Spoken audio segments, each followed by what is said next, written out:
அனைவருக்கும் வணக்கம். இன்னைக்கு நான் படிக்க போகிற புத்தகம் சுஜாதா அவர்களின் வீணா. இந்த கதையை சுஜாதா அவர்கள் 1968 எழுதியிருக்காங்க. இந்த மாதிரி நிறைய கதைகள் தெரிஞ்சுக்க மறக்காமல் எல்லாரும் நூல்வாசம் சேனலில் சப்ஸ்கிரைப் பண்ணிக்கோங்க. வாங்க கதைக்குள்ளே போகலாம். வீணா பிறந்தது 1946. 1956 இருந்து 1960 வரை அவள் பெற்றோர் டெல்லியில் இருக்கும்போது சாப்பிட்ட கோதுமையினாலும் அவள் அம்மா கிட்டேருந்து பெற்ற நேர்த்தியான மூக்கினாலும் மிக ஒழுங்கான அந்தரங்களும் உயரத்தினாலும் எல்லா அளவுக்கும் ஒரு அரை இன்ச் குறைந்த சட்டையை மீறும் உடம்பு அவள் எதிரே செல்பவர்களை பிரமிக்க வைக்கும் அழகு பெற்றிருந்தாள். எப்படிப்பட்ட பிரமிப்பு? பெட்ரூமில் புலியை பார்க்கும் பிரமிப்பு. சில உணர்வுகளை வயிற்றுள் ஏற்படுத்தும் பிரமிப்பு. இவளை அடையப் போகிறவன் அடைந்தவன் மேல் அதிகமான பொறாமையை ஏற்படுத்தும் பிரமிப்பு. கரமுறை என்று பூ போட்ட புடவை அணிந்தால் கூட அவளுக்கு நேர்த்தியாக இருக்கும். உடை அணிவதற்கேற்ற, அணிந்த அழகான இருப்பதற்கேற்ற, அழகாக நடப்பதற்கேற்ற, நடந்து சாலை முழுவதும் பெருமூச்சுகளை ஏற்படுவதற்கேற்ற வீணா மாலை தன் ஆஃபீஸிலிருந்து திரும்பிய போது கையில் இருந்த புத்தகங்களிலும் பையையும் தூக்கி எறிந்துவிட்டு அம்மா அம்மா அம்மா அம்மா அப்பா எங்கே என்றாள். இதோ எதிரில் இருக்கிறேன் என்றார் மதுசூதனன். சாரிப்பா, நான் கவனிக்கலை, சோ டயர்டு. இந்த கடுதாசியை படிங்கள் அப்பா. என்ன கடுதாசி? காதல் கடுதாசி. என்ன? ஆமாம், ஆஃபீஸ் விலாசத்துக்கு வந்துச்சு. படியுங்கள், உறக்க படியுங்கள். யார் எழுதியது? சொல்கிறேன், படியுங்கள். சிரிப்பாக இருக்கும். என் அருமையை காதலிக்கு. அன்று நான் உன்னுடன் பேசியதிலிருந்து என் மனம் என் வசம் இல்லை. என் மனம் பறிபோகிவிட்டது. சின்னரி என்றாள் வீணா அப்பாவின் தோள்பட்டையிலிருந்து. மேலே. பறிபோகிவிட்டது. எனக்கு உணவு இல்லை, உறக்கம் இல்லை. எப்பொழுதும் உங்களுடன் மறுபடி அளவலாக பேசுவேன். அப்பொழுதுக்காக உயிர் வாழும் சுந்தர். ரொம்ப மோசமான லெட்டர். யார் இந்த சுந்தர்? எல்லாம் பக்கத்து வீட்டு சுந்தர் ராஜப்பா. மேரியை தொடரும் ஆட்டுக்குட்டியைப் போல என்னை தொடர்கிறான். கம்பளி பூச்சி மாதிரி ஒட்டிக்கொள்கிறான். நான் பஸ்ஸில் போனால் அதே பஸ்ஸில் ஆஃபீஸ் வரை வந்துவிட்டு அப்புறம் அவன் ஆஃபீஸுக்கு போகிறான். சாயங்காலம் இந்த கதி. அவனுடன் ஒரு வார்த்தை இதுவரை பேசியிருக்கிறேனா ஞாபகம்? மணி என்ன என்று ஒரு நாள் கேட்டேன். அவஸ்தையா போச்சு. இது யார் சுந்தர்? பக்கத்து வீட்டில் எவ்வளவோ பேர்கள் இருக்கிறார்களே, கண்ணாடி போட்டுக்கொண்டு உயரமான ஓட்டக்கோல் மாதிரி இருப்பானே, அந்த பயலா? இல்லை, கண்ணாடி போடாத ஓட்டக்கோல். அம்மா இதுவரை மௌனமாக இருந்தாள். அக்கிரமம். காலி பசங்க 6 பேர் இருக்காங்களே, அந்த வீட்டில் ராத்திரி பூராவும் 3 சீடு ஆடிக்கொண்டு அப்பா பாப்பு என்று கூப்பிட்டார். பாப்பு என்கின்ற பத்மன் வீணாவின் தம்பி வந்தான்.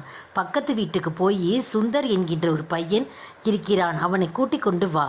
தெரியும் அப்பா, எனக்கு நிறைய கொக்கோலா வாங்கி கொடுத்திருக்கிறான். ஒரு தடவை சினிமாவுக்கு கூட அழைத்து போயிருக்கிறான் என்று சொல்லி சென்றான் பாப்பு.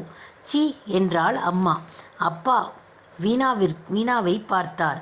அவள் சிரித்து கொண்டாள். என் பெண் எத்தனை அழகாக இருக்கிறாள் என்று கவலைப்பட்டார் மதுசூதனன்.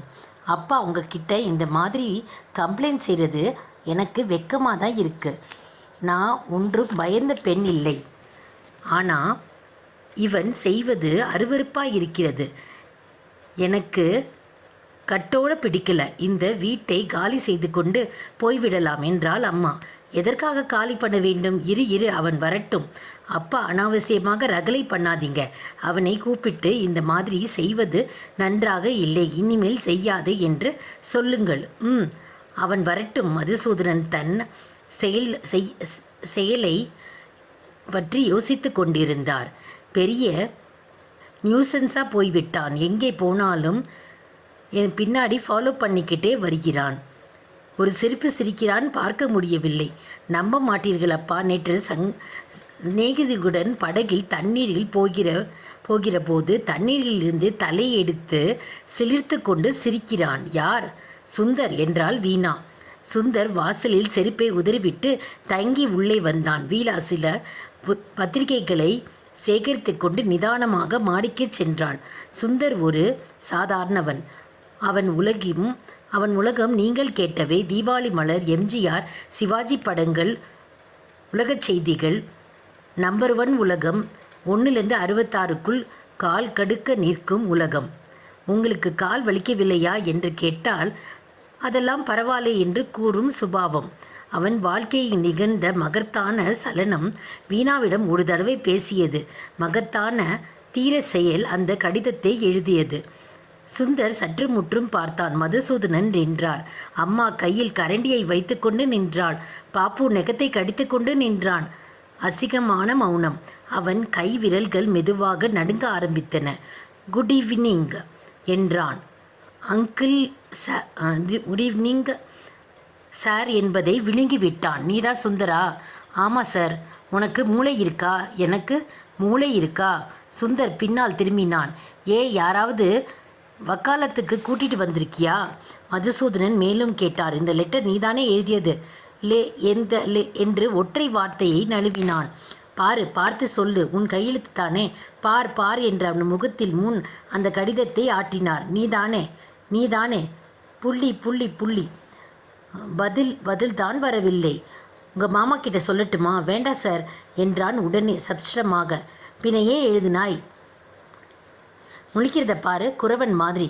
ஏண்டா காலி பசங்களா, உங்களுக்கு வேற வேலை என்று ஆரம்பித்த அம்மாவை அவர் தடுத்து நிறுத்தினார். நீ சும்மாரு. டேய், நீ பால் பிரதர்ஸில் உத்தியோகம் பார்க்குறியா?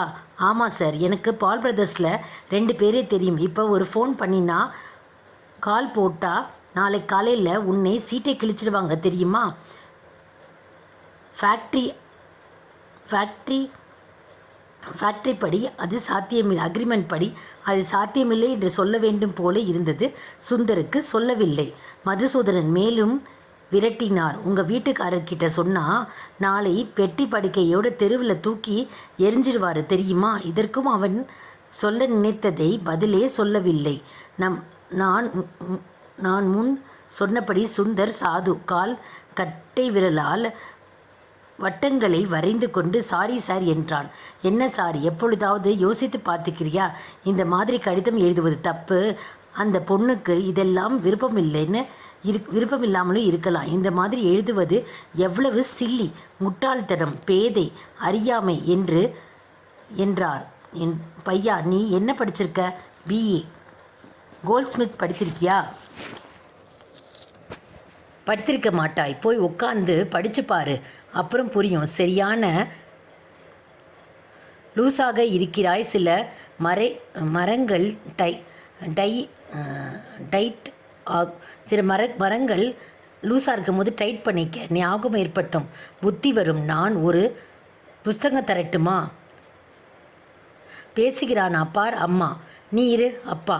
பையா, டேய், உனக்கு இது முதல் வார்னிங், எச்சரிக்கை. மறுபடியும் இந்த மாதிரி காதல் கடிதாசு எழுதுனா உன் வீட்டுக்கு உள்ளே வந்து உன் மாமா கிட்ட சொல்லி அவரிடம் அனுமதி வாங்கி உன்னை செருப்பால் அடிப்பேன் தெரியுமா? ஜாக்கிரதை. உனக்கு மதுசூதனை தெரியாது. மதுசூதனன் அப்புறம் அங்கத்தில் புகுந்துராத. உனக்கு கடிதாசி அனுப்ப வேண்டும் என்று ஆவலாக இருந்துச்சுன்னா வெறும் காகிதம் அனுப்பு. ஷேவிங்க்கு உபயோகமாக இருக்கும். அதில் ஒன்றும் எழுதக்கூடாது தெரியுமா? எழுதினால் ஷேவிங்கு கூட லாய்க்கில்லாமல் போயிடும். என் வீட்டில் சின்ன குழந்தைகளும் இல்லை. சுந்தருக்கு இது புரியவில்லை. Sorry sir. யங் மேன், உனக்கு லட்சியம் இல்லை. லட்சியம் இல்லாத மனது சஞ்சலப்படும். ஏதாவது ஹாபி வைத்துக்கொள். பெண்களை துரத்துவதை தவிர ஏதாவது விறகு வெட்டு. காலி சிகரெட் பாக்கெட்டை சேகரி. எங்களை விட்டுவிடு. என்ன சொல்கிறது புரிகிறதா? விட்டுவிடு. எழுதக்கூடாது. எழுதினால் என்று மறுபடியும் கேட்டு தொடர்ந்தார். வேலை போய்விடும். வீட்டை விட்டு துரத்தி விடுவேன். அனாவசியமாக எங்களுடன் குறுக்கிட்டு உன் வாழ்க்கையை நாசம் பண்ணிக்க கொள்ளாதே. போ. வரேன் சார். வராத போ. சுந்தர் செருப்பை மாற்றி போட்டுக்கொண்டு ஆவேசமாக வெளியேறினான். அந்த ஆவேசத்தில் அவன் என்ன செய்ய போகிறான் என்பது நமக்கு தெரியாது. பெண் என்னும் மாய பிசாசு என்று கவிதை எழுதப் போகிறானா? ரயிலில் விழுந்து தற்கொலை செய்து கொள்ளப் போகிறானா அல்லது ஒரு தமிழ் படத்துக்கு புறப்பட போகிறானா? நம் கவனம் இங்கேதான். மதுசூதனன் வீட்டில்தான் உள்ளது. அப்பாவுக்கு ஒரு பாட்டம் திட்டினலில் மனது நிறைவாக இருந்தது. அம்மா இவனை சும்மா விடப் போவதில்லை. நான் போய் அந்த அம்மா கிட்ட கேட்கப் போகிறேன். எனக்கு ஆத்து போகிறது. என்ன ரவுடி பசங்க, காலி பண்ண சொல்லுங்க. வயசு வந்த பெண்களை நெருப்பை போல வீட்டில் வைத்து காவல் காக்க வேண்டியிருக்கிறது. படுபாவி என்று அந்த வயசையும் அந்த குடும்ப நிலையையும் அனுமதிக்காத மற்றொரு செயலையும் சொல்லி கொண்டிருந்தாள். இவனை பார்த்த ரவுடியாக தோன்றுகிறது. அதனால் எதற்காக வீணா வேலைக்கு போக வேண்டும்? நமக்கென்ன வீணா சம்பாரித்து தர வேண்டியது இருக்கா? பேசாமல் வீட்டிலேயே இருக்கட்டும். மதுசூதனன், அதெல்லாம் தேவையில்லை. வீணாவை பற்றி கவலைப்படாத. அவள் அப்பாவின் பெண், தைரியசாலி, சென்சிபிள் கேர்ள். அவளுக்கு தன்னை காப்பாற்றிக் கொள்ள தெரியும். ரொம்ப நல்ல பொண்ணு. இந்த காதல் கீதல் என்கின்ற புத்தக உணர்ச்சியெல்லாம் அப்பாற்பட்டவள். இதெல்லாம் அவள் யோசிக்க மாட்டாள். வேறு ஏதாவது பெண்ணாக இருந்தால் இந்த மாதிரி தத்து பித்து என்று கடுதாசி வந்தால் பதில் கடுதாசி எழுதியிருக்கும். விபரீதம் வளர்க்கும். வீணா அப்படி இல்லை. Sensible girl. வீணா என்று கூப்பிட்டு மாடிப்பக்கம் பார்த்து, வீணா மாடியிலிருந்து என்னப்பா என்றாள். அந்த பையன் வந்துவிட்டு போனான். கேட்டுக்கொண்டிருந்தேன் அப்பா. You are correct. இனி அவன் என்கிட்ட ஒரு ப்ராப்ளமும் பண்ண மாட்டான். அப்பா சிரித்து கொண்டார். என்னம்மா பண்ணிகிட்டு இருந்த? நான் ஷேக்ஸ்பியர் புக் படிச்சிட்டு இருந்தேப்பா. அப்பா அம்மாவை பெருமையுடன் பார்த்தார். வீணா மாடியில் ஷேக்ஸ்பியர் புத்தகத்திலிருந்து கடிதத்தை எடுத்தாள். அதை மறுபடியும் 4வது தடவையாக படித்தாள்.